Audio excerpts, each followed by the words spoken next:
El mundo de las finanzas, en teoría, se basa en la confianza, en confiar en que la persona que gestiona un capital lo hace buscando lo mejor para su cliente. Pero, ¿qué pasa cuando esa confianza se rompe? Hoy vamos a ver de cerca qué son los conflictos de interés y por qué pueden tener consecuencias, la verdad, devastadoras.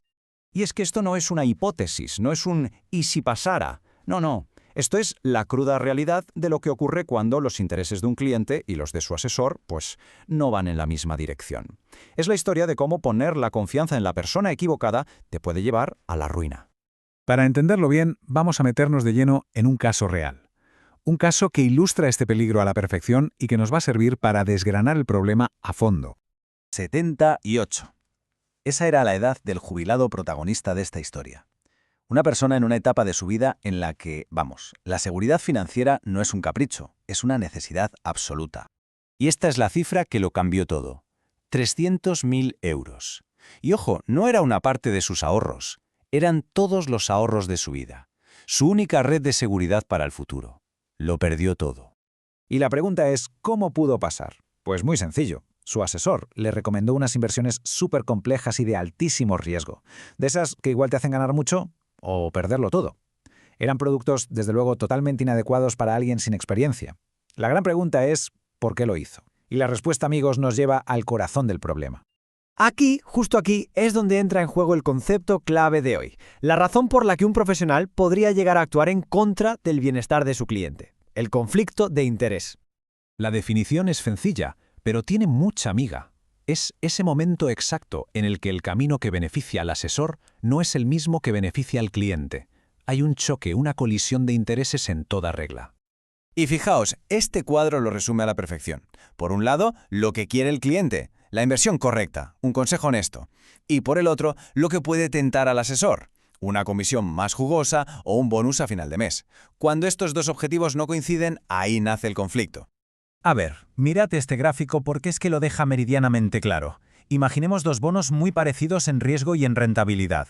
Si por vender el bono XYZ un asesor se lleva un 2% de comisión, 4 veces más que el 0,5 del bono YPF, ¿cuál va a recomendar con más ganas? El incentivo es obvio. Y muy peligroso. Pero cuidado, que esto no es un problema con una sola cara. ¿Qué va? Un conflicto de interés puede aparecer de muchas maneras distintas. Vamos a darle un repaso rápido a las más comunes. Este que acabamos de ver es el de manual, el más clásico. La propia forma en la que se paga al asesor crea un incentivo perverso para recomendar unos productos por encima de otros, y no porque sean mejores para el cliente, sino porque son más rentables para él. Y aquí tenemos un ejemplo de libro, una práctica que se llama front running. El asesor sabe que si recomienda una acción en masa, su precio va a subir. ¿Qué hace? Compra el primero a bajo precio. Luego la recomienda a todo el mundo. El precio sube por la demanda de sus clientes y entonces él vende con un beneficio rápido y seguro. Que está usando la confianza de sus clientes para forrarse. Pero es que hay más formas. Por ejemplo, tener múltiples roles. ¿Es imparcial el consejo de alguien que te recomienda bonos de una empresa donde él mismo es directivo? Luego está el uso de información privilegiada, el clásico insider trading. O a veces el problema es la falta de independencia. Si el asesor solo te puede ofrecer los productos de la casa. También puede surgir por proteger la propia reputación, ocultando un error en lugar de admitirlo, e incluso por conflictos con terceros, cuando los intereses de dos clientes distintos chocan. Como veis, el problema tiene muchas caras. Vale, con todo esto sobre la mesa, la pregunta es, ¿y ahora qué? ¿Qué se puede hacer? Pues, por suerte, existen normativas y procedimientos muy claros para gestionar estos conflictos de una forma ética. Vamos a ver cómo se consigue un juego limpio. El proceso, la verdad, es bastante lógico. Lo primero, identificar siquiera si existe un conflicto. Segundo, evaluar cómo de grave es. El tercer paso, y este es crucial, es revelarlo. La transparencia es la clave de todo. Y finalmente, gestionarlo. O bien con el permiso del cliente, o directamente no haciendo la operación, o buscando formas de reducir el riesgo. Y esto que leemos, así es como debería sonar un profesional honesto. Te informa de su comisión, la compara con otras y te justifica por qué, a pesar de todo, cree que es una buena opción. Le da al cliente todo el poder para decidir. Eso es profesionalidad. Pero, ¿y qué pasa cuando estas reglas no se siguen?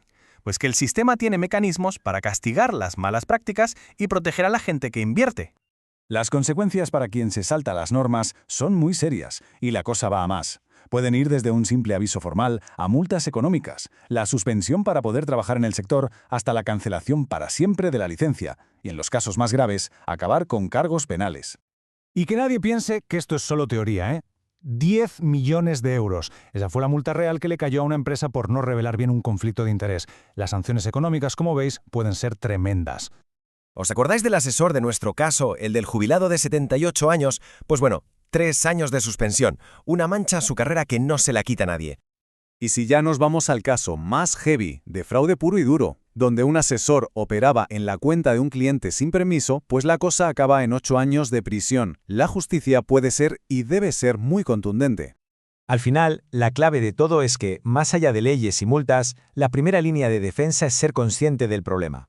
Y para un asesor, la prueba del algodón, el test definitivo de su integridad, se puede resumir en una pregunta muy simple. Esta pregunta lo cambia todo. Es una brújula ética, porque al final, detrás de cada número, de cada inversión, hay personas, hay familias y hay futuros en juego. Y esa es una responsabilidad que jamás se debería olvidar.